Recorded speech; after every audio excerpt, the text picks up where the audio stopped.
भिखारी दरवाजे पर कूड़ा बीन रहा था। तभी विला की अमीर औरत ने उसे पकड़ लिया। तुम्हें खाना खिलाऊंगी, मुझे ऊपर खींचूंगी और तुम्हारे साथ रात बिताऊंगी। इतनी अच्छी चीज के सामने भिखारी मना नहीं करेगा।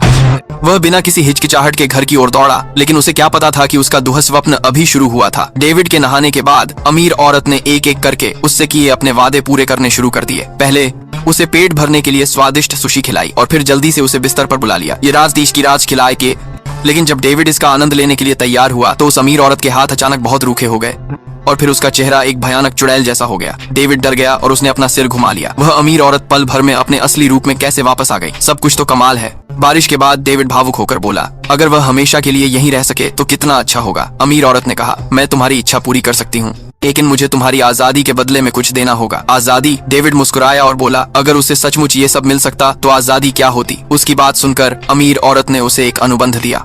डेविड ने बिना किसी हिचकिचाहट के उस पर हस्ताक्षर कर दिए।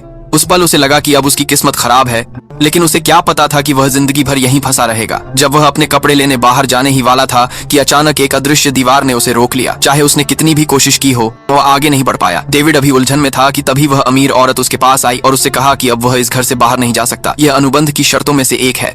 फिर उसने उसे एक अंगूठी दी। डेविड ने तुरंत एक खूबसूरत सूट पहन लिया और एक कामयाब आदमी जैसा दिखने लगा। फिर तुम्हें उन फटे कपड़ों की क्या जरूरत है? डेविड हंसा और बहुत खुश हुआ।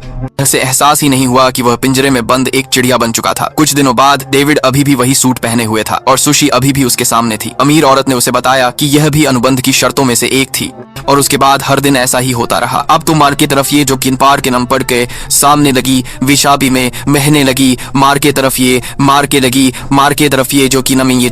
तो क्या हुआ? हर दिन मेरा अनंत काल। लेकिन 2 साल बाद डेविड रोजमर्रा की जिंदगी से पूरी तरह सुन्न हो गया था। आखिरकार उसे रोज कॉपी पेस्ट करने वाले दिनों से नफरत होने लगी।